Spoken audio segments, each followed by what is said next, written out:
Thanks for tuning in to this episode of the Gaming Stooges Talks Podcast. We are the Gaming Stooges. I'm Jack. You can call me Cloud. And I'm Landon. We hope you enjoyed today's discussion, and if you do, please consider subscribing to our YouTube channel, following us on Twitch, or joining our Discord. Let's get on with the show.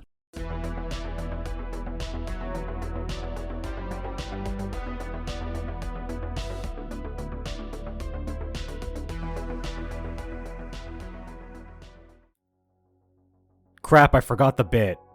I didn't come up with a bit for this one. You didn't tell us. Cloud, this is the generation with your favorite theme song. Well, you do that for the check out the Patreon video that no one put up.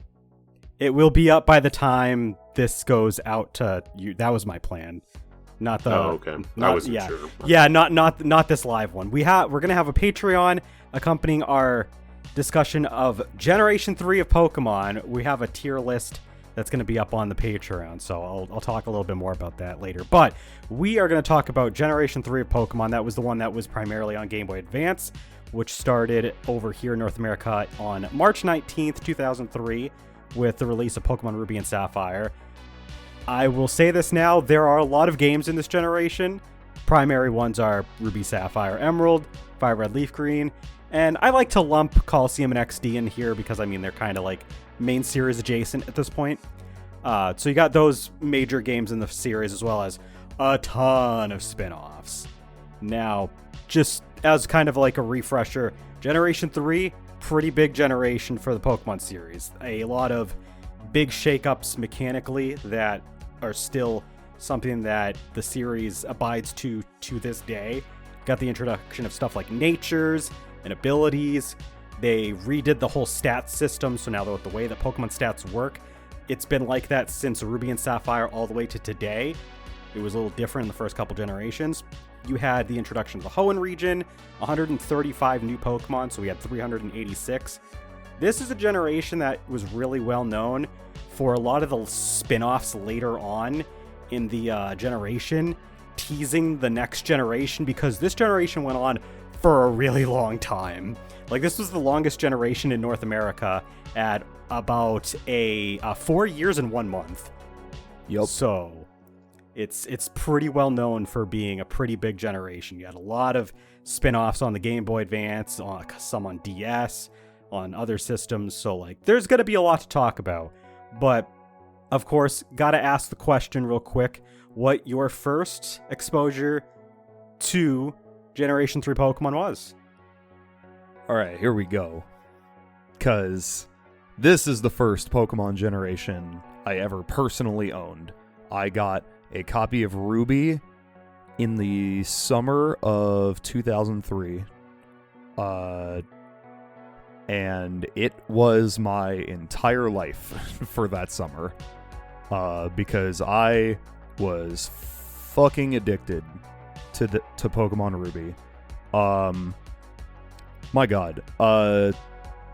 Yeah, I mean, I would later also buy a copy of Sapphire in addition, because I was just obsessed with Pokemon Ruby. I'm like, I already have a completed save file with a lot of Pokemon I like on it. I'm just gonna buy another copy of the game so I can play it again. Like, yeah, this was a pretty formative generation for me. For those who don't know. For the two people that don't know me. Al and me. I will say that the third generation, obviously not my first. I've been on this boat since it was at the port, and they were still building the damn ship, basically. But Generation 3 is definitely, like, the first big generation for me. So, first of all, Ruby version, first game in the entire franchise, I got on launch day. So, like, I had Pokemon Red and Pokemon Gold. Those were, like, my two primary games, like, the birthday after they had come out. But this was the first time I actually, like, got them, like, right the day that they came out. Like, I had saved up allowance money, and, like, my mom pitched in a little bit extra. I got a strategy guide with it, and, like, I went all out for this game. I remember I went to Toys R Us in order to get my game. Like, Toys R Us isn't even a thing anymore over here. Like, Toys R Us is gone. Rest in peace. And I bought my copy of Sapphire at Toys R Us. Dude, you know what sucks is that that Toys R Us that I got Pokemon Ruby at was the same location that I got my Nintendo Switch at, both on launch day. So it was around for a long time. Like, and I miss, like, never mind. Go ahead. Build off. I was just gonna say I miss Toys R Us. Yeah. So like it's crazy too. So like it was my first exposure to Generation 3. I will say that Toys R Us definitely responsible for a lot of childhood Pokemon memories. They were. We'll get more into it though when we like talk more about it. But I want to hear from Landon what his first exposure was, because we know his was a little different. My first exposure was when they did the premiere for the anime of like that generation. Like they put up a Pokemon like Advance. They dropped a special. Yeah, they dropped the first 2 episodes as like a special. I remember that. Yeah, and like that was like I was like, oh, that's gross. Why would they do this? And then then there was a kid with that had a Game Boy Advance, and I think it was a copy of Sapphire. And he was like, "Look at this," and I'm like, "That's gross." Yeah, I remember that. I remember. I didn't know that this was like a special thing for like but like I remember you telling us that part. Like that's why you were still on Pokemon Silver for a really long time. For a really long time, and then then I got a Game Boy Advance SP, and I was like, all right, what's this shit about? So, I went forward and bought, Ruby, Sapphire, Emerald, Fire Red, Leaf Green. Was this, what, were you actually, like, able to get into one of the Hoenn games first that generation, or did you end up with Kanto remakes first? I'm pretty sure I got the Hoenn games first. Okay, so pretty sure. I know Ruby was my main file. I might have gotten them both at the same time. I forget, but Ruby was my main of the 2 original Hoenn. Team Ruby. Then we're all on Team Ruby. Yep. And that'll be the end of us liking agreeing. The same game, yeah, probably. This is this is as far as we go with all 3 of us agreeing on something Pokemon related. Ever. True. This is it. Pokemon Ruby. Pokemon Ruby. Thumbs up. So, obviously, Pokemon Ruby, Sapphire, Emerald, we might as well just start talking about them. These are the main games of the generation. This is what the podcast is primarily geared towards for this episode, as previous episodes have been. Like I said, 135 new Pokemon. You had the introduction of the Hoenn region. The introduction of a bunch of new stuff that I mentioned earlier. You also had the introduction of Pokemon contests. Not something that stuck around too long into the series, but still big side attraction. It is worth noting that unfortunately, this generation also, and primarily with like Ruby Sapphire, before everything got to like stretch out a bit more, we didn't have the ability to obtain all the Pokemon at first. It was it's kind of weird. So like it's not like the Pokemon, like the Pokemon games on the Nintendo Switch, where like they literally will not add the Pokemon to the coding of the game, so you cannot use them. They were in the code of Ruby and Sapphire. Problem was they didn't make them obtainable in any way within Ruby and Sapphire, except for the 202 Pokemon that were in the game. Which is still like... Which is, for the time, that's not bad. It's like good. Like you have a good variety with just base Ruby Sapphire. And I think one really good strength about these games is like this is when they started to realize like how to balance Pokemon encounters across a game, because they give you a lot of choices across the game, pretty balanced. Like this is like the first game I remember where you could have a bunch of cool choices to choose from as early as like the first few routes before you've even gotten to the first gym. It's like, well, yeah. You got Tailo, you got Poochyena, Zigzagoon, you got Nincada if you wanted to go past Rustboro for something. You could go get Whismur. You had Pelipper. You could get Wingull. You could get Shroomish, Wurmple and its evolutions, Slackoth. If you're lucky, you could get a Ralts. You get a Ralts. You could get Surskit. I mean, it's rare and it's probably not worth the hunting, but you could get it. Like You that could get a want. skitty. gets. Yep. Yeah, that's right. You could. Yeah. Yeah, You get because pork it was. chop. It's on the route north of Oldale. That's right. It's like a 1% encounter. Yeah, it's there. Could you not also get Lotad and C-Dot. C-Dot? Yep. Yeah, On the Those route were right after version- Petalburg. Version Yeah. exclusives. Correct. but yeah, you could at least. They're obtainable. Yep. What Yeah. was you guys' first starter choice for this game? Torchic. Torchic? Except I think I didn't get very far on my first playthrough, and I restarted and did it with Mudkip. Okay. Good choice. Good choice. That's the real starter. So Mudkip, got it. Yours was Torchic? Yeah. Oh, you Okay. were just confirming, like you were like saying the same thing Yeah. as like Jack, because Yes. No, mine, I believe mine was either Torchic or Trico. I And thought then it was I Mudkip. realized I realized very quick that both of those Pokemon end up being suck. And then end up being suck. So I will say, whatever when my I was a main kid- file was definitely a Mudkip. Okay. When I was a kid, Swampert was my favorite of the three. Good. What happened? I don't know. I got better at the game. You got dumb? Yeah. Did you get It's hit not by like- a brick?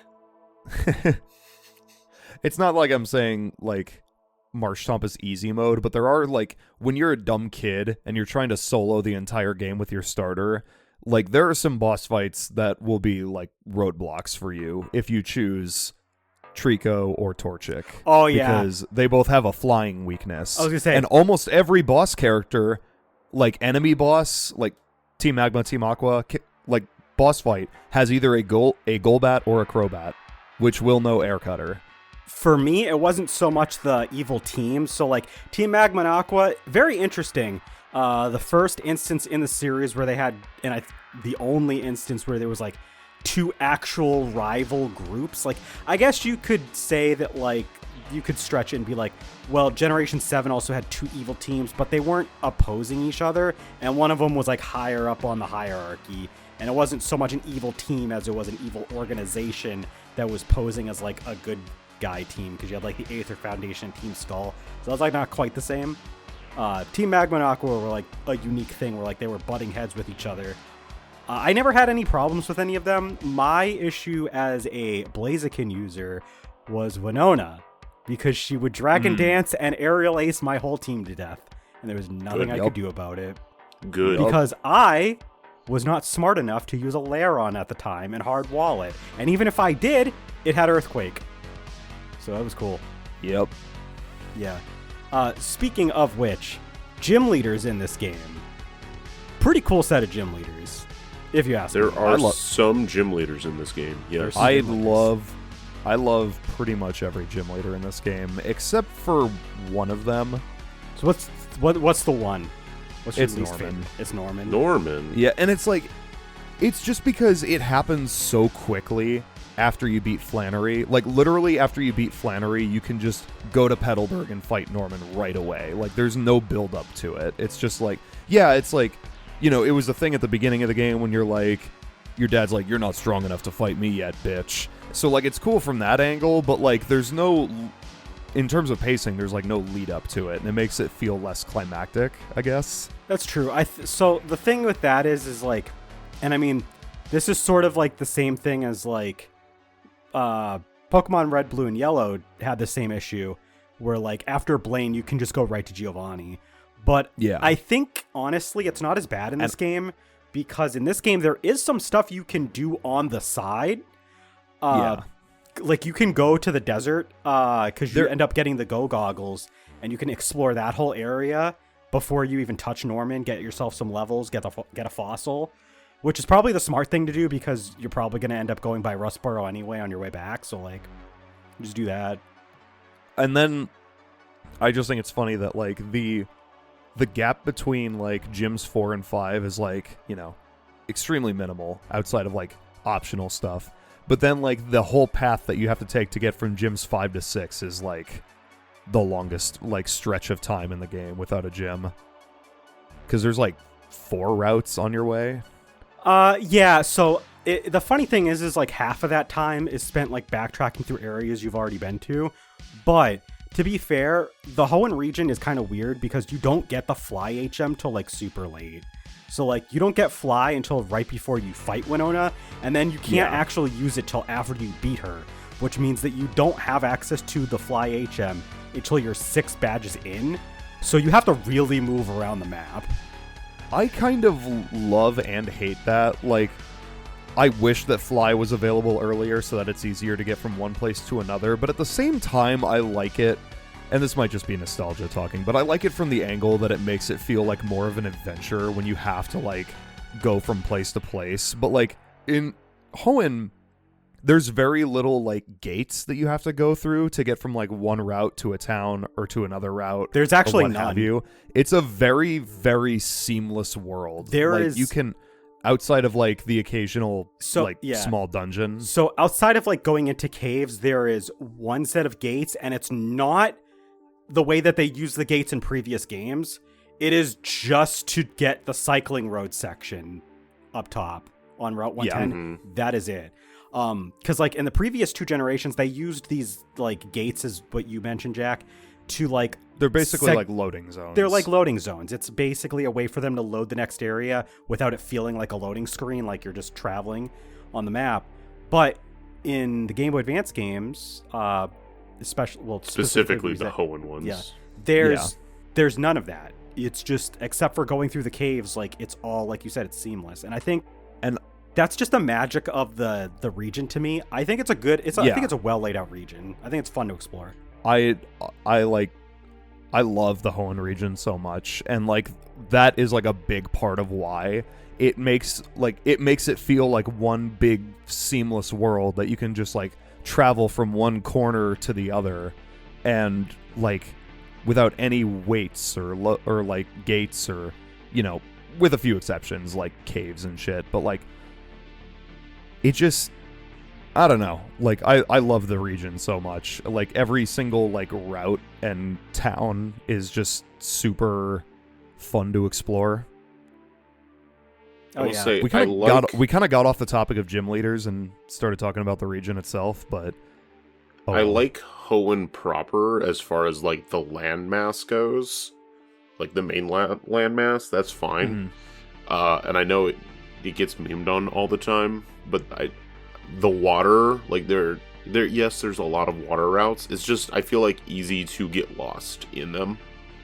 Okay. That's fair. Like, yeah. I acknowledge that there is a shitload of water in the Hoenn region, but like, so that's my issue with the Hoenn region and the water is not necessarily the water, because like I think it's cool that the region has a lot of water, bodies of water, locations to like surf around.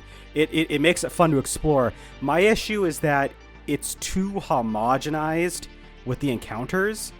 Like by this point, there's plenty of water types in the game, and they just kind of restrict you to a few species while you're surfing, another couple different species while you're fishing, and then like another couple species when you're underwater, and that's really it. Like you don't have a whole lot of different options of things to run into while you're surfing, so it's just so annoying to be like, okay, here's an encounter, it's another Whalmer, it's another Pelipper, like it's, and that kind of leads into what I was saying, where it's kind of easy to get lost because you're just seeing the same Pokemon all the time. It's like, all right, where am I?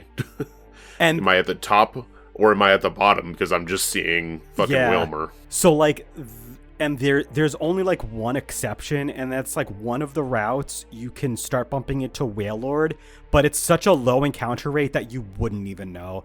Like it's like a 5% encounter rate, if that, for Wailord. So like unless you run into that Wailord, you have no idea where you are sometimes. But I mean, it's fun to explore. I like the Hoenn region just because of how much there is to do on the side. I've said this on previous podcasts, but I like the Pokemon games where there's a lot of side stuff that like you're not forced into any of it. You can just kind of discover it. And Hoenn's just like a prime example of like how you can do that in a way that's like fun. Hoenn is like the best region. Like this, Hoenn and Sinnoh, in my opinion, are like the best regions for like just completely optional areas that are like, you know, you have all these like dungeons and caves and, well, not literal dungeons, but like optional side paths that just lead to like trainers and items and shit. And it's like, you don't have to do it, but it's there if you want to, and it's really cool, and it like fleshes out the world you're exploring. Yeah, and they like have a weird variety of places that you can do this with too, right? So like you have the abandoned ship, you have New Mauville, which is like an underground like power plant. You have the Trick House, not wild Pokemon, but a totally optional building where you can do puzzles that are like gym style puzzles and fight like a bunch of trainers as you go along. There's the entire like ocean route that spreads from like Evergrande City to Slateport. Right, yep. Like on the south, like most of that you never have to even look at. Like you'll have to do that in Emerald, but you don't have to do the whole stretch. You have to just go just before Pacific Log because that's where Sky Pillar is. Yeah. So, but like, there's so much there to just explore if you want to. Right. There's Mirage Island, which most people will never see in their lives. I still haven't yet. I still haven't. I tried without action replay. Yeah. That's how much I actually played Ruby. Was I actually tried to get Mirage Island. Yeah. I tried to. I didn't make it. I also love like the general like, you know, like the first two generations. There's a lot of like, you know, rumors and shit that spread around on the playground, and like Mirage Island, like, you know, real thing that can happen, but it's so fucking impossibly rare. Speaking of rumors, and this would actually be something that they would do a nod to later on in the series. You had going into space to catch a Deoxys, because supposedly if you went to the Moss Deep Space Center and you talked to the guy when there was a certain amount of rocket launches, you'd be able to take a rocket up into space and go catch Deoxys. Or, you know, what about speaking of Deoxys is a Pokemon. I still believe that's a rumor. There was like there's that white rock that like people had like this rumor that like you could get Jirachi through that white rock. It's a white, and the one that literally just says it's a white rock, and that's it. Yep. So like there was a bunch of rumors around Moss Deep about getting these mythical Pokemon, and like you were talking about, one thing that's really awesome about Generation 3, and this is something that like I'm gonna be working on a video for my solo channel for in the future, is the sheer amount of like, and this is something that we're going to get to in like the other games of this generation as well. The sheer amount of like event exclusive stuff you can do, because like there's the Eon ticket, which would allow you to get Latias or Latios, whichever one you didn't have in that game. They'd give you an Eon ticket. You could get the other one. There was like a special island you could go to. Deoxys had its own island. You couldn't get there in Ruby and Sapphire. It was just the other games, Fire, Red, Leaf, Green, Emerald. And speaking of which, there was other events for like Mew in Emerald. There was an event for Lugia and Ho-Oh in Fire, Red, Leaf, Green, and Emerald. So it's like it's a lot. It's really weird that they just did a bunch of like special event stuff that you could do. And unfortunately, I didn't get to do any of it because I was a kid and I didn't know where to go to do these events. And I didn't learn about the events until like most of them were over. So, Yeah, they were all fake actually. So don't worry about it. Oh, okay, thanks. I'm glad. Yeah. So anyway, back to gym leaders. Did you ever answer that, Cloud? My favorite. Who's your favorite and who's your least favorite? Actually, Jack, who's your favorite? Yeah, because he answer that. Yeah. You said Norman's your least favorite. Yeah. Are you gonna simp right now? Listen. He's like, do I give the simp answer or? There is a high possibility. Well, here's the thing, though. We say, are you gonna give us the? That's the question. It was like he could give us the simp answer, but that doesn't narrow it down by a lot. I was gonna say it's Watson. Like, that's who he's simping for. I was gonna say that like you say take out the simp answers that like removes like 2 gym leaders. That's it. Like everybody Tate and Liza. That's it. Yeah. Tate and Liza and Watson. Like everyone else is still fair game. No. Have you seen Watson? All right, sure. God, if I were to give the simp answer, I would say Wallace. But But he's also not a... What? Is Wallace is also... you can classify him as a if champion. We're talking Emerald as well. Yeah. He's a Yeah, champion well, as I mean, he's a gym leader in Ruby and Sapphire. Okay. But probably Flannery. Yeah, I like Flannery a lot. I knew it. Shut up. What? It's based. So, like, my least favorite gym leader is probably, I don't know, probably Tate and Liza, but not like. So, like, Are we talking Ruby Sapphire, Tate and Liza? Because their fight sucks. That gym is piss baby easy. I mean, it's not. No, here's the thing, though. I actually had a hard time on it, but also I was a Blaziken user, so they just spam Psychic on my Blaziken, and he was like my only high-level Pokemon, so I just lost every time that they did this. But, like, I just don't care for them because for a really long time, I just wasn't a fan of double battles. So, like, that's another thing. You used one Pokemon. Double battles. So, like, I used other Pokemon, but they were so under-leveled because I didn't use them enough. That's another thing. Generation 3 introduced double battles, which is literally the primary way that, like, competitive Pokemon on the official circuit is played. So, very Jack, this man won't even let me answer the question of gym leader. I forgot to...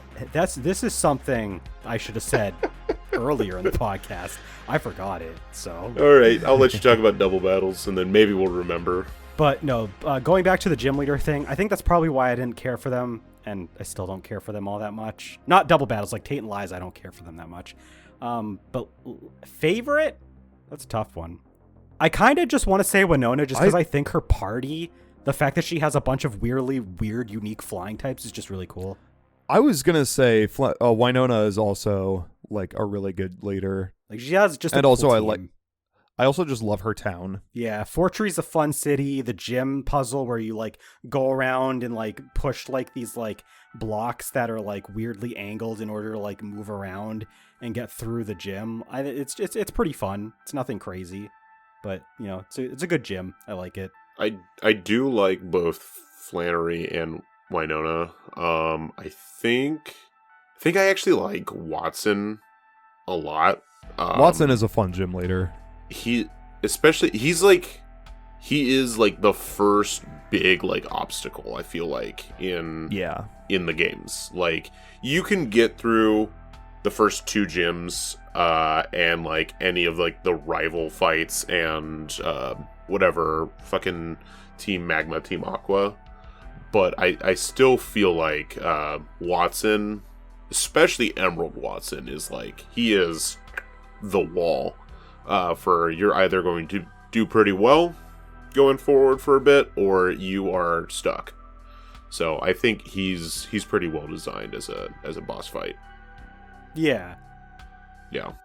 I feel like the May fight right before that is also a solid roadblock. Yeah. You have two pretty hard roadblocks for like most right people. In a row. I think that's right in a row. I think that's one of the reasons, like, people have some fond memories too of these games, is that they were, like, legitimately, for at least, like, if you were just picking it up for the first time and you weren't, like, super experienced with Pokemon at all, like, they're legitimately challenging. Yeah, they're like, they're tricky fights, and they're not obviously it's Pokemon, so they're not going to be, like, insultingly hard. They're not going to be that difficult. But, like, they also weren't the game's not piss baby easy for the most part, unless you've got tons of experience. Like, it does, like, keep you on your toes and make you really, like, cherish that variety of Pokemon choices you have. Like, really make use of them. And how dare you say that May fight? I knew you were going to say that. How dare you? Because that Brendan fight. That Brendan fight. That whatever I fucking called him, because I definitely played as... Well, no, I probably played as Brendan the first time I played the game, but then I was just like, I'm just going to play as the girl. Yeah, because, like... Why not?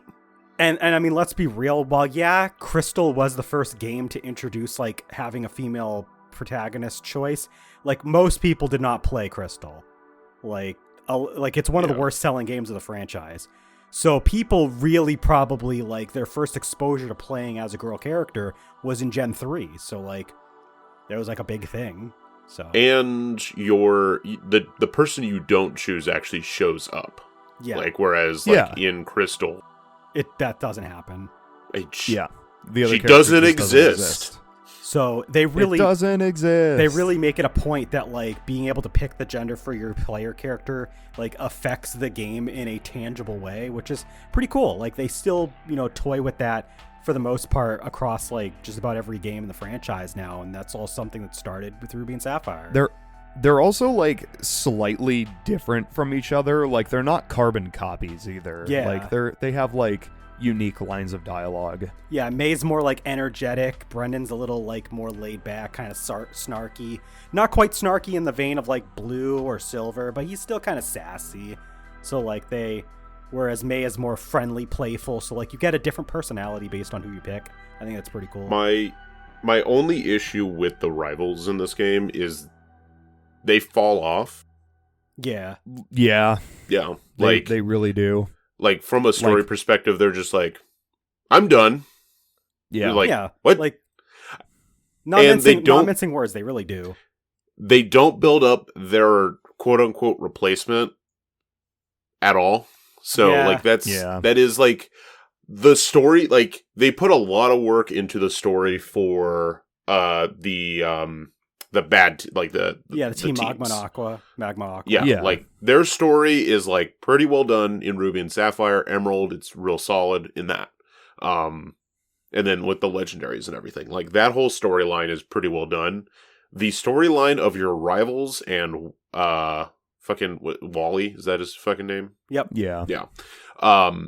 Like you're like, all right, rival, some pretty solid fights, and then they're just like, all right, I'm done. You can fight me outside this department store if you want, but I'm and done. then you get like one more Wally fight. Yeah, and you only have like one thing where you actually like fight him to start with. Previously. Yeah.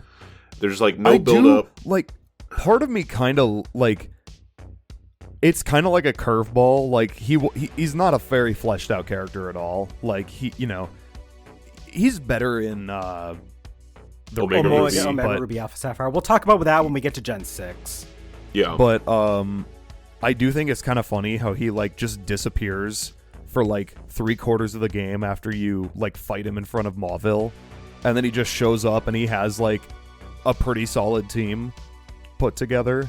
And he's like, all right, fight me, bitch. They do make references, like there's some slight references to him through the game, if you talk to some NPCs and stuff, but like there's a cutscene where he shows up at like in between you like helping him catch his first Pokemon and then that fight, but it's like not a whole lot. I feel. Like the only thing you really get from that point is you get that one snippet of dialogue when you go talk to his uncle. It's like his in like which town? Petalburg, where you go get that's Surf. his dad. Yeah, so you get Surf from him after you beat Norman, and he like talks to he tells you about how Wally's doing a bit, and like that's all you get. Wally lives in Petalburg with his parents, but he goes on a journey when he catches his Ralts, and then he goes to Verdanturf where his uncle lives. That's where he gets the better air because he's a sickly child that deserves to be beaten up. Unfortunately, I have to go pee real quick. I'll be right back. I was gonna say, I find out ironic that Verdanturf has like the cleaner, more like high quality air when it's closer to Mount Chimney and the route near it that are like literally ash falling out of the sky. So like, we don't think about that. It's Hoenn. Don't gotta explain shit apparently. Yeah. Do not think. Don't think. Do not think. It's great. No, like so. And going back to this, and I'll ask Jack more about it because I think now is a pretty good time to kind of move into it. Emerald was the third pillar game for Ruby and Sapphire, like yellow version was for Red and Blue, like Crystal was for Gold and Silver. Although I think this is probably the time where like that third pillar game like really put in extra work to be like something substantial, as opposed to like, not saying that the other third pillar games didn't like do improvements upon the base games, because obviously they all did, but like I think Emerald really kind of added extra incentives, because you had obviously the expanded plot with Team Magma and Aqua, you don't get, like, you only get really one side of it in Ruby and Sapphire, which is version exclusive dependent on which one you picked. You'll have, one of the ones that you have to fight. And then in Emerald, you get, both of them are equal. So you get a lot more of like that story fleshed out. Because of that, there's extra location to go to for Team Magma because they have their own base while Team Aqua has a separate one. You've got, obviously, the Battle Frontier is a big like addition. And they've also... You're talking about Emerald? And also Emerald added rematches. So like Ruby, Sapphire, and Emerald, they had like an expansion on something that Gold and Silver did, which was like having phone calls, because you got the PokeNav, and it has like a couple different features. One of them's like contest related. One of them gives you your map, I believe, and then like another one lets you like call for rematches, like all of these viable trainers that can be rematched across the game. And in Emerald, they add the gym leaders to this. So this is like the first game where you can just rematch gym leaders with in-game teams, and they get some substantial changes too. So like Emerald does, I was telling this to Landon and the rest of the audience that were listening while you were out, Jack, but I think that Emerald's probably like the first real instance of a third pillar game having substantial additions and changes to like really set it apart and make it something 100%. Like, not saying that Crystal and Yellow didn't have these things, it's just that Emerald really like kind of put extra stuff out there that made you want to play it over Ruby and Sapphire, whereas it wasn't really something necessary for the previous two, although it was nice. But yeah, I just wanted to talk about like, was there any other, before we talk about Emerald and its differences, was there anything just like Hoenn game in general that we wanted to like kind of put out there that we haven't really talked about already? The music. Yes, it is very good. The music is fucking incredible. This is a top 5 video game soundtrack for me. I could probably like, I could look at an image of like a route or a town and I can like hear the route music. I can hear the town theme. I can hear the underwater song. Yeah. I mean, that's fair. I spent like 600 hours on so Ruby, good. 400 hours on Emerald. Really catchy music. It kind of gets in your head. I love it. Yeah. I love all of it. So I want to move to talking about Emerald so we can keep everything going and talk about the rest of the Generation 3 in general. But as I had mentioned earlier, Ruby, Sapphire were far from the only games of this generation, and kind of was needed because you didn't have all the Pokemon available at once. But Emerald was the big like third pillar game. And what experience do we have with Emerald? Because I have quite a bit. Oh my god. I remember seeing Emerald in a Nintendo Power ad back in the day. And I'm like, whoa, there's another Pokemon. Like, because I didn't get Well, actually, Leaf Green was the first game in the franchise that I got on launch day, but that's besides the point. I remember seeing it in Nintendo Power and thinking, and seeing the release date, and I'm like, oh, fuck yeah. That's right after my birthday. I can get that with birthday money. And I did. I got it on launch day, and it was my life for the entire summer again. It was, more or less the same adventure, the same experience, but with like a lot of enough bonus content and like differences from the original games that it felt fresh. Like it felt like a new adventure. Yeah. I think one thing that was cool about Pokemon Emerald too is like it was the first game since Crystal and the first game to like make it like just a thing in general that the Pokemon had like animations for their sprites when they came out of the Pokeball. Because like Crystal had it, but they didn't have it for Ruby Sapphire, and they didn't have it for Fire Red Leaf Green for in battle. If you went into the menu, like they would do like a little bounce, but that's about it. But Emerald, they brought back the whole animation thing. It's not quite as detailed for the first for a little bit, but like it was nice to have like the Pokemon have these extra frames of expression where like you could kind of just I just thought it was cool. It was just an extra little touch. Mm-hmm. I played a lot of Pokemon Emerald, as I mentioned. I sunk a lot of time into trying to do the Battle Frontier. which didn't go well. I got like 3 silver medals out of the 7. I never got Battle Frontier is hard. I never got a single gold medal. Like, so one other thing I wanted to share. The battle tower in Ruby Sapphire, I got on a mean streak, and I was this close to 100 straight wins. I was on, I think it was battle 93 or something, 94. And they just decided, and keep in mind, I'm a stupid 11 or 12-year-old kid. So, like, I only was just going in with my strongest Pokemon that I could use. And I wasn't that smart about, like, playing the game. I just had strong Pokemon. And this random NPC decided he was going to throw, I think it was Metagross, Latios, Salamence at me. And I was just like, what the hell, man? Jesus. Yeah, it was crazy. That's brutal. They really didn't want me winning that one. That's dumb. Yeah. And that's just Battle Frontier. that's just the thing about Battle the Frontier and facilities. Emerald is so fucking hard. I didn't play Emerald nearly as much as I played like Ruby. Did you do Battle Tower? I did like a little bit of like the Battle Frontier stuff. But like definitely like Ruby was like my main, because that's where I was like trying to complete the Pokédex. And Feebas was Oh yeah. A piece of shit. I actually caught one once, but I fucked up on its evolution, and then Me I don't know what too. happened. Me too. And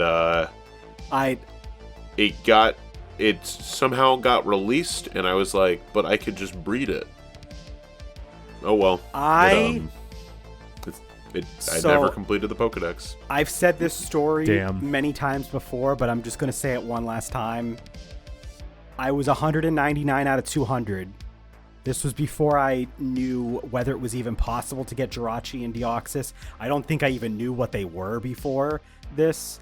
I had 199 out of 200. I had caught Feebas. Here's the problem. My Ruby suffered from the berry glitch, which is your game does not actually have an internal battery dry. The internal battery is still fine, but it's not working properly. And so daily events stop happening. And the only way to patch this was to link to Fire Red and Leaf Green, which had a patch embedded in the game code to send over to fix it, which as an 11 to 12-year-old kid, I had no knowledge of. I ran out of Pokeblocks. I failed evolving Feebas. I never got the Milotic. I believe the Jirachi, like if you try to get Jirachi from the Pokemon Coliseum bonus disc, it would also fix it? like that would also fix I believe any Ruby it. Sapphires. I believe that was another way they released the patch. I believe But it, yeah. because I know that they were aware of the glitch pretty early on, so they were putting it in like whatever games they could right afterwards. So Yeah. I mean, I remember that like being like a pop-up whenever you try to like do something with Jirachi. It was, Okay. like, I remember there being like some sort of like, we have to do fucking shit to your dumb game because you're dumb. I'm like, I don't care. I've reset this Sapphire 8 times so I can keep getting Jirachis. So yeah, like that was my experience. I will never forget that. Never. Yeah. I did eventually go back, and I just got the Pokédex completed for the first time in that game.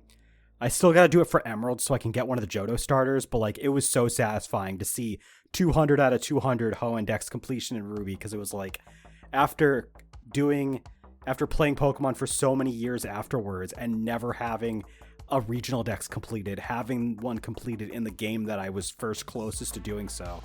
It was a good feeling.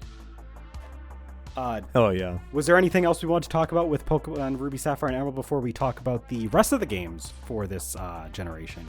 Because they were not the only games. They were the big ones, but they weren't the only ones. I mean, I do have one nitpick about Pokemon Emerald, and it's the dumbest thing. what's that? So like when it comes to Pokemon games, I'm a stickler for like there being late game or post game areas where like you can find really high level wild Pokemon, and Emerald took that away. Because in Ruby and Sapphire you had the Sky Pillar, and the Sky Pillar had stuff all the way up into the mid 60s, or maybe it was just, no, it was late 60s. Yeah, it was like mid 50s and like early 60s, and they took that away for Emerald because you have to go there for the story. Yep. So the highest level wild Pokemon you can encounter are some Ditto in this one post-game area, and the Smeargle in this cave that's at the Battle Frontier. Which, cool that they did this, like the Smeargle thing, because like obviously they want you to breed Pokemon to like use at the Battle Frontier, so you have competitive Pokemon, and Smeargle can learn any move. So you can like do like some cool like breeding shenanigans and chain a bunch of moves onto Pokemon that normally can't get them. So like that's kind of clever that they did that, but like that is the only place where you can find like high level wild Pokemon. Victory Road is like the next highest, and it's the same as it was in Ruby and Sapphire. Like, biggest nitpick, I know, but oh well. The games suck because of that. You're right. I love these games. Yeah, I mean they're great. That's pretty much the long and short of it. They are my favorite Pokemon games. I will play. I'm excited to do an Emerald Nuzlocke just because I want to play Pokemon Emerald again. Yeah. And it'll be, a new way to play the game for me. It'll be fun for me to laugh at him. Oh boy. So, but we also got remakes of Red, Blue, and Yellow in the form, mostly Red and Blue, but in the form of Fire Red and Leaf Green. Those came out in late 2004 in North America, early 2004 in Japan, and they have the same game structure, like code-wise, as the Generation 3 games. So, they'll be able to communicate with Ruby, Sapphire, Emerald, and they reintroduced all of the Kanto Pokemon, the original 150, and you got the new Sevi Islands bonus area, which was totally new. Game Freak, you cowards, remake Fire Red Leaf Green, bring back Sevi Islands.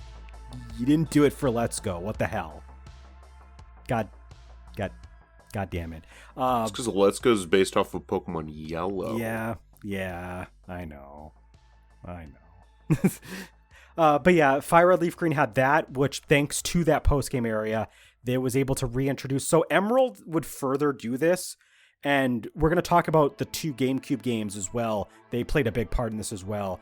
But Fire Red Leaf Green also reintroduced a bunch of Pokemon from Gold, Silver, Crystal, a lot of Johto Pokemon that were not originally available, and you can get those in the post-game area as well. Also, they randomly let you go catch one of the legendary dogs after you get the National Dex. The National Dex was like the big introduction in Fire Red Leaf Green's post-game. It was like the first time we got to hear of the term National Pokedex for most people. So that was like a big thing. You had to catch 60 Pokemon in order to obtain this. So it was a kind of a pain in the ass at the time if you weren't like a big collector that caught everything that you ran into. But I mean, it added some extra gameplay. You had the Fame Checker.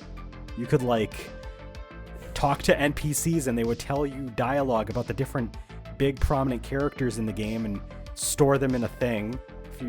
Whatever. Nonsense. Listen, this game also had Teachy TV, so you could have all these cool high quality tutorial information banks. Did anyone ever use those? I did. I didn't. I did. Cloud's weird. I am. His parents named him Cloud. No, they didn't. It's true. No, they didn't. It's on your birth certificate. It's there. Another thing that that was kind of unique to Fire Red Leaf Green was you could press the shoulder buttons and it would open up a help menu, and you could go into I hated that. You could go into different topics and it would be you could learn the type chart and stuff like that. I don't know why it was only in these games, but you could do it. Fucking hated that shit. Really? Yeah, it was annoying because I'd like, if you're like on DS, or no, yeah, like one of them where you're like trying to like, I don't know, I like maybe it was SP, and I was trying to do like, I would hit the shoulder buttons like I would when I'm playing Gold, Silver, Crystal. That's it, because that would stretch the screen. Right. So like I got used to that. So I kept pulling up this stupid menu. I'm like, fuck off. Get this shit out of here. Who programmed this? That's so true. Yeah. That's what it was. No, I believe it. Yeah. But yeah, like otherwise, like there's not a whole lot to really say about Fire Red Leaf Green. I mean, they are mostly faithful remakes otherwise of the original games. They just, update to Generation 3 engines so you can communicate with the new games. And they had some post-game content that was exclusive to these games and never came back. So that was pretty cool. But there was... I do enjoy them, I will say. They're really good. They're some of my favorites in the series. They're really replayable. Like, I can just go back and just replay them over and over and over again, because somehow, some way, like, the combination of the Generation 1 Pokedex and the Generation 3 mechanics makes for such a really good balance of available Pokemon and pacing, and just, like, a lot of fun to just replay over and over again. Like, I mean, this is kind of the reason why, like, a lot of people play, like, Nuzlocke for these. A lot of people will, like, do ROM hacks of these games. Like, these games are super popular in the community long after they came out, and just there's so much that they do. Like, the Generation 3 games in general are I was going to say pretty much all Gen 3 is like this. They'll use the majority of Gen 3 as basis for a lot of, like, ROM hacks, a lot of challenge runs. But, like, Fire Red Leaf Green, especially early on, was, like, lots and lots of hacks, like, of varying quality. You had, like, some crappy ones like Chaos Black, which literally had stuff that you couldn't complete because they poorly coded the warps in that game. That was cool. Yeah. God. That game was so edgy. I just remember they had, like, that Pokemon Mew 3X, and I was, like, a stupid, edgy 14-year-old, and I was like, that's so cool. You probably still think Is that what cool. 14-year-old you sounded like? Probably. I hate to admit it, but that's probably what it sounded like when I was 14. I had a really high-pitched voice, and, like, I still had, like, the nasally part like this, so I talked a lot like this. And then Coliseum and XD, those were the other two big games for the Yeah. It was like, Landon's like, yeah, baby, that's what we were talking about. That's what we were Good waiting answer, for. Steve. Good answer. Woo! So remember how earlier I mentioned that, like, Fire Red Leaf Green, Ruby Sapphire Emerald, all of these games, they were like, they were trying to get all of the Pokemon available across the generation, but, because money talks, they split as much of the returning Pokemon up across different games as they could. And two of the major games where they funneled a lot of these Pokemon into were Coliseum and XD. GameCube games, which can communicate with Ruby Sapphire Emerald, Fire Red Leaf Green, because they are basically the spiritual successors to the Pokemon Stadium games on the N64. So, but they also have their own story mode. Yes. They do. I mean, we recently replayed Pokemon XD. I mean, by that I mean I replayed it for the channel, and there are parts of it that, like, are kind of clunky because it's it's Gen 3 like mechanics, and it's not as well paced necessarily as, like, the handheld games, because they're handheld games, right? But like, there's some pretty big difficulty spikes in Coliseum and XD, but my god, are they just, it's fun to take stuff from people. And worth noting, those two games are almost, and I say almost because there's like a battle or two, exclusively double battles. So like this was like a couple of games where they really showed off like double battles across a main story, and we wouldn't actually see like that sort of thing again in like a big way, like a really big way, until the DLC for Scarlet and Violet. Like that's how long it took for us to get substantial story content in a Pokemon game that was almost all double battle stuff. Like that's and I do enjoy that it's a lot of double battles. Like it makes it like interesting because Gen 3 introduces a lot of like especially battle moves that like really help lean into like the double battle mechanic, like helping hand. Yeah. So like and stuff like that. That's a good point. So like in the previous generations, well, Gen 2 specifically, like it added a lot of new moves and stuff in, and like kind of like, you know, you had like weather moves, entry hazards, like spikes, and they fleshed out the battle system with moves, but they were still moves that were like meant to be able to be played in a, you know, a 1v1 single battle format. With the advent of double battles and the introduction of abilities, they were able to like tune abilities and new moves to like work specifically for this whole like new battle system that they had. So like you were saying, they had Helping Hand as a move. The move Protect just becomes so much better because in double battles it's a lot easier to like maybe get a free turn with Protect if like everything's like targeting the same Pokemon that uses Protect. You've got abilities like Lightning Rod will move electric moves over to the Lightning Rod Pokemon, so like if your other Pokemon's weak to electric attacks, you don't have to worry because the Lightning Rod Pokemon will take that in. So like you could have like a Gyarados and a Rhydon next to each other, and they'll help each other out in a double battle because the Rhydon's using its Lightning Rod ability to pull electric attacks away from Gyarados. So like there is so much more strategy to Pokemon, and Colosseum and XD really explore that. It's really cool. Yeah. Like I really like the games. They're great games. Yeah. I haven't played them in a very long time. Yeah, me neither. But they are fun games, and they do have a like cool, unique stories and like an interesting, like different mechanic from usual Pokemon games. Yeah.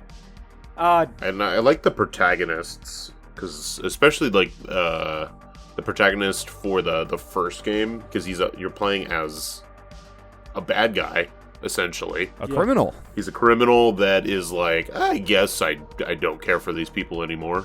Yeah, like in the end, when you think about it, like he never really was like a hero per se. It was more like I used to be part of this team and I don't get along with them anymore, so I just have a vendetta against them in particular. Like it wasn't really like I guess you could say, oh, they did purify Pokemon, but like they weren't. I don't think they were really doing it just because, you know, oh, it's the good thing to do. It's more like oh, I'm gonna screw over the people that I don't like anymore, sort of thing.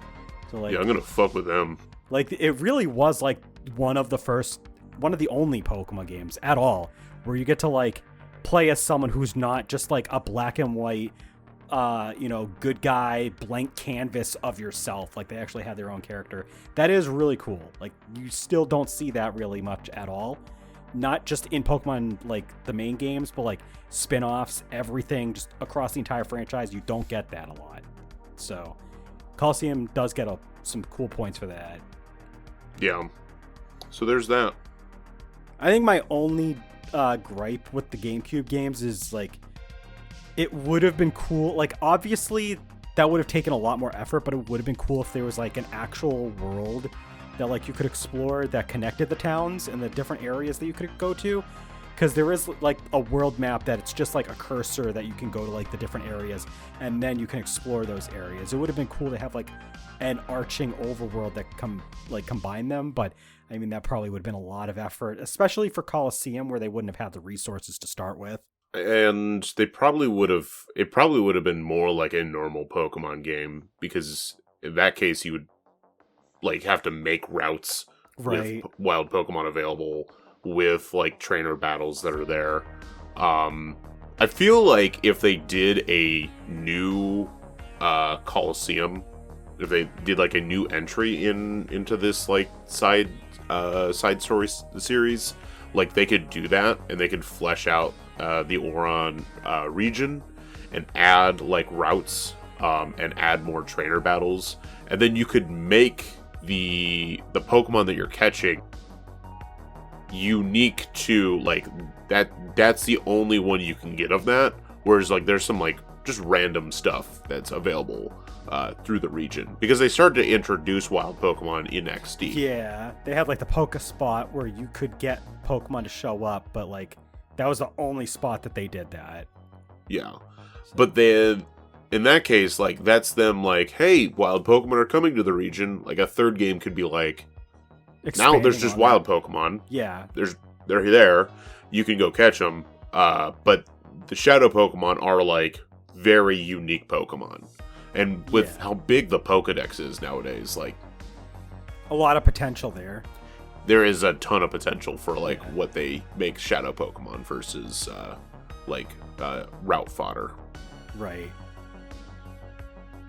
So yeah, I mean those were the major games of the generation. Do we like what would you say is probably like one of your like I'm trying to like think. What is like your favorite aspect of this generation as a whole out of these games? Like what they bring to the table? What is like probably like one of the biggest things for you? Like why do you like it?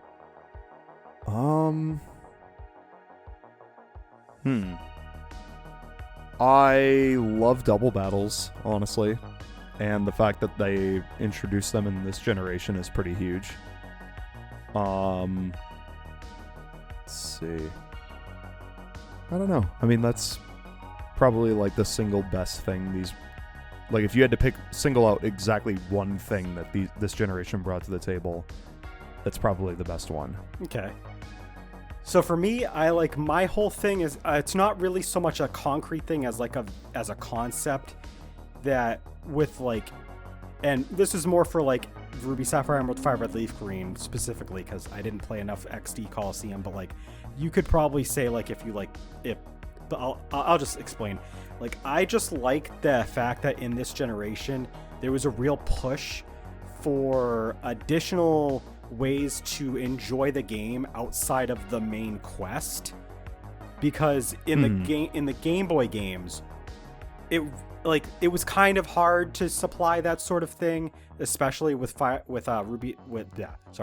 Red, Blue, and Yellow. It was their first time doing it, so like they were just focused on building a world, making a game out of it, and it worked for what it was. Gold, Silver, Crystal, they like tried to start experimenting with ways to add extra content. You had the bug catch, you had like daily events and weekly rotating things that you could do. You had the bug catching contest. You had Battle Tower in Crystal. You had the Pokemon house in the trainer house in Viridian City that you could like send your friends or send another copy of your own game or another game of your own. Send your like trainers data over and like rematch them every day. So like they tried to really get you on this like there's a bunch of content to keep coming back to. But Generation 3 really like this was the turning point where like that was a thing. Like that was just all over the place. You had contests, you had battle facilities all over. You had just so much stuff to do. And I just think you had the trainer home, like the home base that you could. The secret bases. Yep. Yeah. And that they did like a thing where like just like with the trainer house in the second gen games, you could send data over to your friend's game and get their secret base, battle their team. If your battery isn't dead, you could do this once a day too. Like it was repeatable. So like, it's just a really good, just. Like not an overwhelming amount, but and not like a little bit, just a nice, just right amount of like extra content, even after you've beaten the main story, to just play a bunch and just keep you coming back to replay the games and just play them more. So like my favorite Pokemon games are all the ones where you have a bunch of extra stuff you can do. So like Generation 3's in there. Mm-hmm. Yep. I would say for me as a kid, it was definitely double battles because I mean, that's cool. I loved being able to do that. You just send 2 Pokemon out at the same time. Yeah, and then just beat the living shit out of fucking those 2 nerds right on that route where the Pokemon daycare is. Yeah. There's like a There's a. I know which 2 you're talking about. The 2 lasses. Yeah, like they're just hanging down there. Yeah. As someone who is older, it is definitely like the mechanics that Gen 3 like did, like this, like natures and stuff. Like having all of that added in, and splitting. Yeah, it was just like some of the mechanic stuff that they did. So was like, definitely like the big stuff that I didn't want to spend too much time talking about it, but like one thing that they really changed, so like the stat system was DVs, determinant values, and stat experience. And they changed that to IVs and EVs, and IVs are basically the same as DVs. It's just different numbers that they use, but they're effectively the same thing. It's just randomly generated bonuses to the stats. But the EV system totally overhauled. Stat experience you could generate for every stat, and you could max out for every stat. With EVs, they made it so that you had to pick and choose where your points were going. So like you could build Pokemon to fill different roles now, rather than always be the same end game. Like you could have like an offensively geared Swampert, or you can make it more defensive. You could make Blaziken be super fast, or you could kind of bulk it up a little bit. You could have a Salamence that goes more towards physical attack, or one that goes more towards special attack. Like you could just tailor make the Pokemon that just created a bunch of variety. So like now, on top of having all these Pokemon that you could use, they also don't even have to be played the same way anymore. So I mean, that's really cool. So yeah. So though that's all of like the main stuff. Real quick though, just want to go through. There was a lot of side games.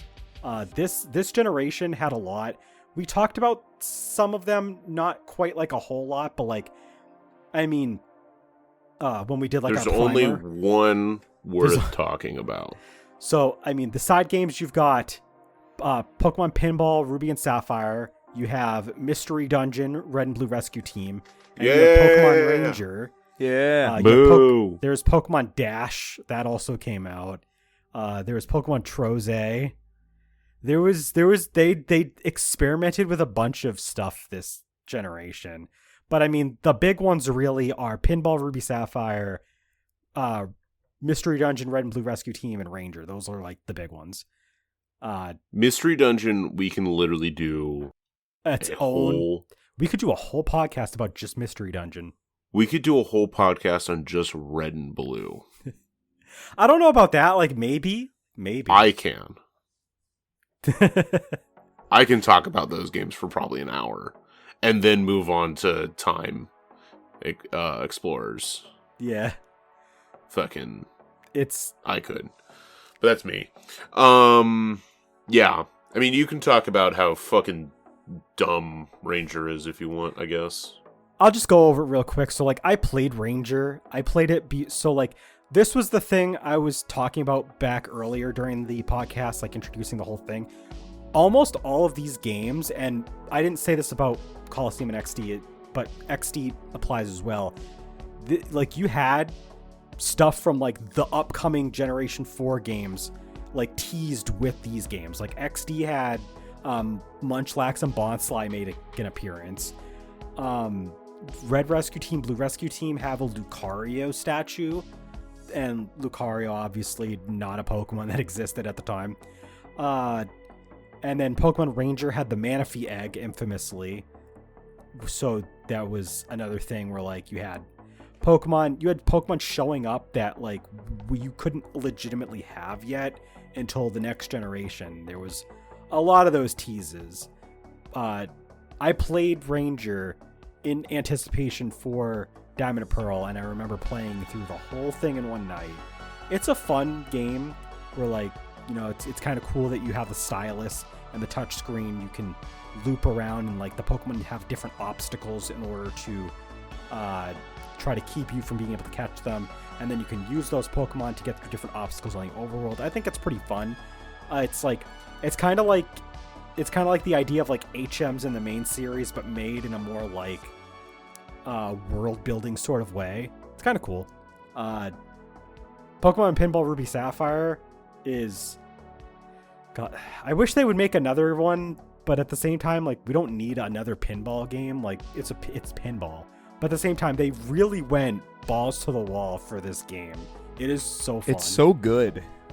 It has so much. It's so fucking good. It's so much better than it has any right to be. It's a pinball game, but you catch Pokemon. I would love another Pokemon pinball game, honestly. Yeah, they have like different, like Pokemon Pinball. It was like in the same vein as like Kirby's Pinball Land, where like it was pinball, but like the enemies had like these special attacks, and like you could like, in the case of Pokemon, you could catch the Pokemon. And there was like a whole thing about that, and it was interesting how they managed to incorporate pinball mechanics and like hazards and stuff like that into that sort of, I don't know, it's wild how they think of that stuff. It's pretty cool. We don't have to talk about Pokemon Dash though. We don't have to talk about that. Al? Yeah. Wait, Al's not. Is Al back yet? I want Al to talk about Pokemon Dash. Jeez. Yeah. Well, he's not here. So I guess we don't have to talk about Pokemon Dash. Another thing that was interesting about this generation is like the weird like side, not so much games, but like software they released. Like, do you guys remember Pokemon Channel or Pokemon Boxed Ruby and Sapphire? Yeah. GameCube software that was just there. How else are you supposed to hold all of these Pokemon? Just throw them up on Pokemon Box Ruby and Sapphire. That game goes for, quote unquote game, goes for a lot of money on the secondary market now. Like, it's like, can't find last it. I saw it was like $300, and Yep. I'm pretty sure that was like a couple years ago. So it's Yeah. probably more than that now. It's probably so expensive. I mean, there's also, I mentioned it earlier, there was the Pokemon Coliseum bonus disc, which had a preview for the Jirachi movie, and you could download Jirachi to Pokemon Ruby Sapphire. Get yourself a nice level 1 Jirachi. So yeah. Okay, there's a lot of dumb stuff. The game's still going for a couple $100 on average. Like around Pokemon 300-ish. Depends. Like, some of them are 200, some of them are 300. There's a couple like slightly cheaper ones going for like sub 150-ish, but like it's not a good time if you want to try and go find Pokemon Box Ruby and Sapphire. Yeah, no, fuck that shit. And that's just an unfortunate thing about Generation 3 games in general. They're all expensive now. Like, all of them. Yup. Like, I think I mentioned talking about this on like the previous podcast episodes where like Pokemon games are starting to get up there in price. But like, you can still kind of find like the Game Boy games for like around the price of a full retail game. That's not happening with Gen 3. Like, the cheapest ones are like $80 now. And that's like Ruby Sapphire.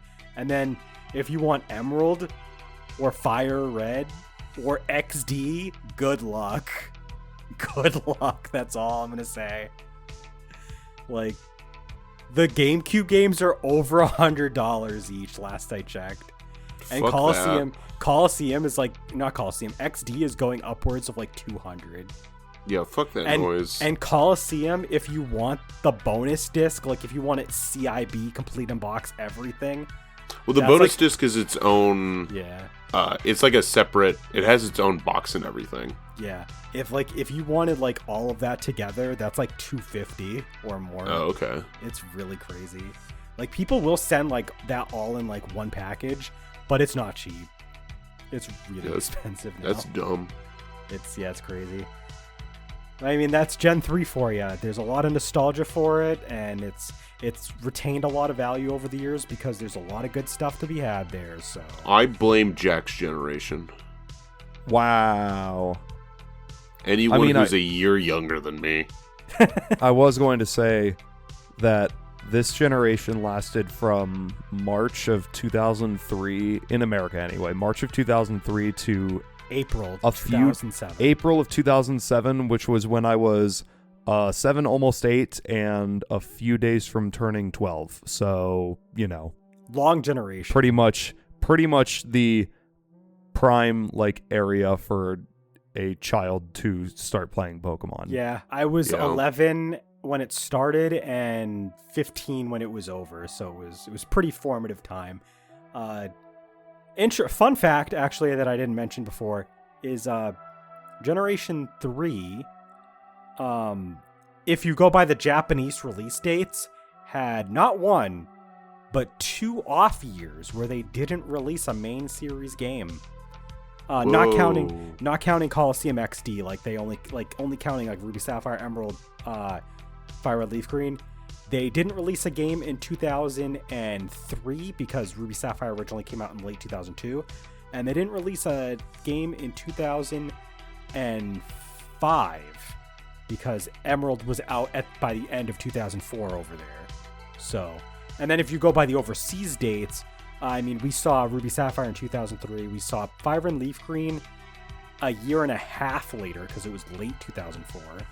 And then Emerald came out in May 2005. So we didn't get Diamond and Pearl until almost 2 whole years later. So, that was a really long time to not have a main series Pokemon game by today's standards. Yep. Almost 2 full years. So, Gen 3, really long generation. Not saying that's a bad thing. Kind of want to see that happen again. Please let us just soak in a generation for once. So yeah, any other thoughts about Generation 3? We've kind of covered everything. Pretty concise. Did you guys actually do contests at all in the Hoenn games? Yeah. Oh yeah, absolutely. Because I spent a long time doing contests. I love contests, honestly. I think they're fun. Al mentioned the TCG at the time of Gen 3. That was actually when I dropped out of the generation of the trading card game. It was Generation 3. And that's not because I was fed up with the card game because I only ever really collected for it. It was just because Yu-Gi-Oh! Was the thing. I only have the attention and money to pay attention to one card game at a time. And early on it was Pokemon, and then it was Yu-Gi-Oh! And now it's Magic the Gathering. That's all. It's just... Your life is just a series of revolving door of card games. Yeah. Wait till 2026 when I ditch Magic the Gathering and hop on that Lorcana bandwagon, the new Disney card game. Fuck yeah. Jeez. No, you'll just get back into Pokemon again. God. Oh yeah, no. And then Yu-Gi-Oh. It'll just rotate. And then Magic. It'll just rotate the big 3 over and over. That's fine. Yeah, so we actually managed to cover our big topic pretty quickly, so I guess we're actually going to have time to catch up and talk about what we've been up to. But before that, guys, we have a Patreon. We have a Patreon. If you aren't subscribed to it, $3 tier is the lowest tier. We're not telling you have to support us, but it really does help out. And we do polls, so you guys can help decide what our content's going to be looking like in the future. We've got exclusive content if you are at the $6 tier, as well as a patron shout out, which we have Pixel Vixen at our $6 tier as per usual. So thank you, of course. And thank you everybody else who's subscribed and followed the Patreon and helped establish what we're going to do next. It's great to have the input so that we can have a direction going forward for the channel. It's, nice to have. We've got, YouTube. We, export all of our VODs and everything over there. We've got a Discord server that, one day will get popular enough where we should probably lock it. But for now, you can just jump right on in. It's in the links in the description every time. We So how are we doing on Twitch right now? What are we up to, Jack? Well, last night we just finished Banjo-Kazooie, and we have a new stream series starting tomorrow. Yeah, we do. Lennon, do you want me to spoil it, or should we keep it a secret? No, you can go. We definitely talked about it. Okay. About wanting to do this for a long time. We're doing Euphoria the Saga 2. Ooh. Yeah, we are, baby. Let's Yeah, fucking go. baby. I did not know this. That's pretty hype. We literally, Jack and I talked about it this morning. Yeah, it Yeah. was today. Yeah, it was like Because I finished Banjo-Kazooie last night, and Al asked me, "What are you guys doing next?" And I'm like, I haven't thought about it, honestly. I'm going to talk to Landon about it. I had mentioned it to Jack that I wanted to do Euphoria the Saga 2, and he had mentioned that he wanted it to, he wanted to see it. So, Yes. Evening streams is, the best way. So, Yeah. all right. So we're going to do that. Yeah. Nice. And then, did you already mention that I have a poll that's going to be over by the time this goes up, and Oh, yeah. we will... We did not mention that. What is the poll for that again? The poll was for either Dragon Quest III or Dragon Quest Monsters, the original one for Game Boy, and VI Landslide, because Gaming Stooges itself did not vote. You didn't need to. Yeah, no, I looked at the poll. I was like, well, okay. Your vote is meaningless. I didn't need to even. I just Yeah. looked at it. I was like, okay, Dragon Quest Monsters. Apparently, It's Dragon Quest Monsters, folks. So we'll be starting that Saturday, and that'll probably run all the way until Spookfest. Yep. Speaking of polls, we did have a poll on what our next. Well, not our next, but an upcoming podcast very soon in the near future is going to be. Maybe it'll be our next one. It depends on things that are going to happen. We got big summer game announcements that are supposed to happen, so we don't know if that's all going to be happening in time for us to do a podcast in the middle of June, or if we're going to have to push it back and wait for all of the stuff to go through so we can do it all at once. But there was a poll, and it was between 2D Mario games, Mario platformers, and the Super Smash Bros. Series, and so far, narrowly, Super Smash Bros. Is winning. By the time this goes out on other platforms and is not live, that's already going to be long over, so you will find out what we will be doing when we do that podcast. But it's probably going to be Smash, because pretty much everybody that can vote has voted, unless people change their mind. And I won't. So So there's that. there's that, So- exactly. Fuck you, Al. I did it. And I didn't even tell people what to vote for. Yeah, so it's going to be interesting. We are going to have another poll in the near future for another podcast topic. We've got other podcast topics planned for the next several months, basically. So pretty excited. Going to have a lot of interesting stuff to talk about. Landon, did you want to tell us about Tillamook? Yes, got? talking about interesting things to talk about, because Al complained last time that I ate the delicious chocolate collection, chocolate hazelnut, double chocolate hazelnut ice cream. We've got French vanilla tonight. About the most opposite I can go. It's French vanilla. Hell yeah. That creamy, There you go. rich goodness. Cold, hard, refreshing. Yep. Tillamook. Cold, hard, refreshing. Yeah, that's how that works. When's right? the Tillamook and Mike's Hard Lemonade collab? Dude, how fast would you snap that up, Landon? I would buy one. Well, just one. Well, and then buy another. And then another. We don't have unlimited freezer room. True. But you would buy one, and then one, and then one, and then one. Until they're no longer available. There you go. So, we have a little bit, I think we have a little bit of time. Did we want to catch up and, tell the class what we've been up to? Anything new, exciting, interesting to share? I personally don't have a whole lot. Either. Yeah. Perfect. I did. There you All go. right, go ahead. Okay. The main thing that happened in the past couple weeks is that over the weekend, this past weekend being the weekend of May 31st to June 2nd, we celebrated Bethany's birthday. Okay. We went to Tied Down in Detroit, which is a hardcore fest, and we saw a lot of bands and a lot of people get beat up. It was great.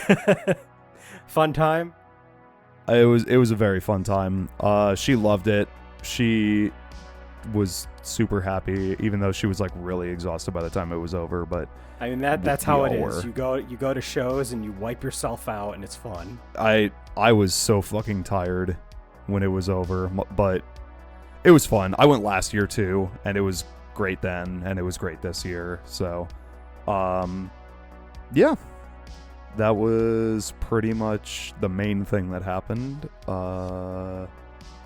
That's about it, actually. Yeah, I'm not gonna lie. I have like nothing new to talk about. Like I really just a whole lot of just gaming and doing the same stuff I have been. So like nothing really new on that front. Yeah. I started Sea of Stars. I don't know if I had started that last time. Oh, Go ahead. I started Paper Mario: The Thousand-Year Door. Ooh. Enjoying it? Oh yeah, I love it. How far are you in? I've beaten chapter 1, so I haven't Okay. gotten very far, but I have done a little bit. It's a decent amount So- at least. Yeah, You picked. I played haven't had a little lot of time to sit down and play it, but because I was gone all weekend, and I spent Monday sleeping the entire day, I was so sore. I could not do anything. And then I worked yesterday and today, but still, I've tried to find the time to play it, and it's been fun so far. It's funny, like the week where Landon and I are like, we didn't really do a whole lot. Jack's like, I did stuff. I get to contribute. I did stuff. Yeah.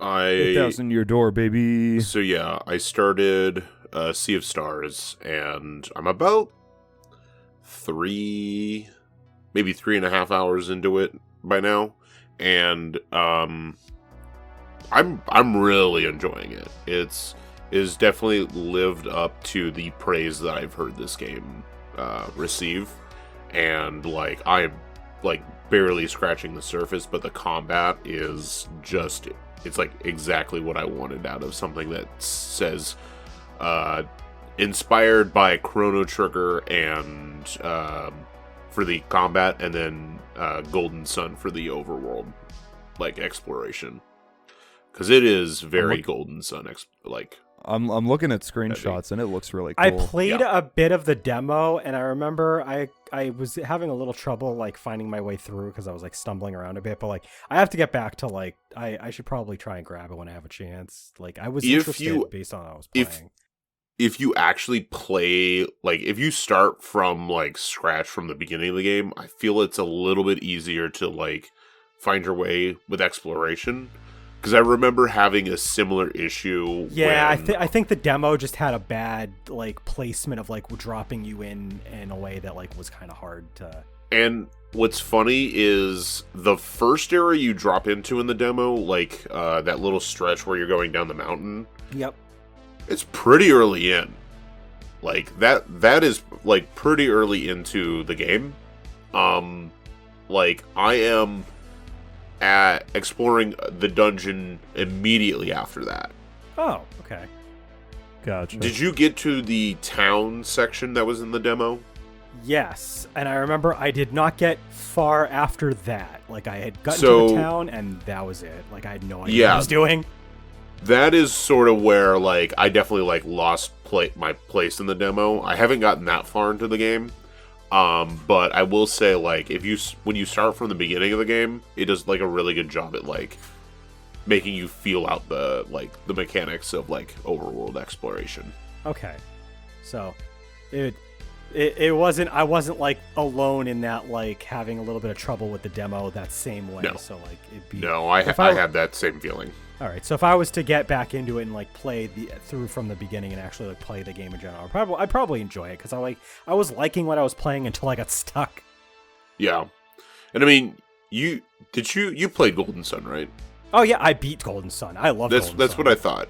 I thought it was like you really enjoy Golden Sun. So like you will end up really enjoying the thank you. The like I feel like everything about it. Yeah. Because like the combat is very like this is Chrono Trigger. Yeah, like, I was like, you don't get a whole lot of opportunity to do the combat in the game, in the demo at least. But like I remember I got to do a few fights and like I was like, oh, this is cool. I just wish that I could do more because obviously this is a demo, so my options are extremely limited. But like I was like, oh, this is pretty fun. So you have some very interesting looking food that's making me very hungry.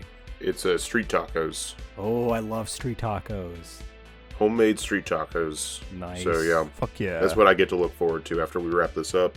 Well, we're basically about to. Anything else you guys want to share real quick? What else? Watch the Patreon video for this month. Yes. Yeah. So it's related to the topic that we just talked about today. Mentioned that early on in the podcast. We have a tier list for all of the Gen 3 Pokemon. If you're wondering why we didn't talk about like any specific Pokemon in general besides like the starters and like just the overall fact that there's like a bunch of Pokemon you can get. The reason why we don't talk about it is because we have a very extensive tier list discussion about all of the Hoenn Gen 3 Pokemon that were introduced, all 135 of them. We rank everything. We go, we talk decently about like about all of them. It was a pretty long tier list video. That will be up around the time that this goes out, finalized to other platforms. So YouTube, Spotify, all those places. That's when we're going to have that tier list video out. So if you subscribe to the $6 tier, you can hear our in-depth opinions and thoughts about all those Pokemon. And we have a lot of very interesting things to say, to be honest, about some of them. So, really good video that pairs well with this episode. So, even though it didn't win the Patreon poll, look forward to 2D Mario at some point. We will be talking about 2D Mario games at some point. So hell yeah. That's all I got. All right. We're going to cut it short here because Landon is tired, and also we've basically said everything we need to. We will see you guys, though, in our next episode, our next podcast a couple weeks from now. Until then, though, roll the outro. We'll see you guys next time. Bye-bye. Bye. Thank you for listening to the GamingStooges Talks Podcast. If you enjoyed us, consider subscribing to our podcast RSS feed, or follow us on youtube.com/GamingStooges and twitch.tv/GamingStooges for more gaming content. If you'd like to chat with us, join our Discord. The link can be found in the episode description. We also want to thank all of our Patreon supporters. Your continued support means a lot to us. Not already one? Please take a look at what we have to offer anyone who becomes a patron at patreon.com/GamingStooges. See you next time!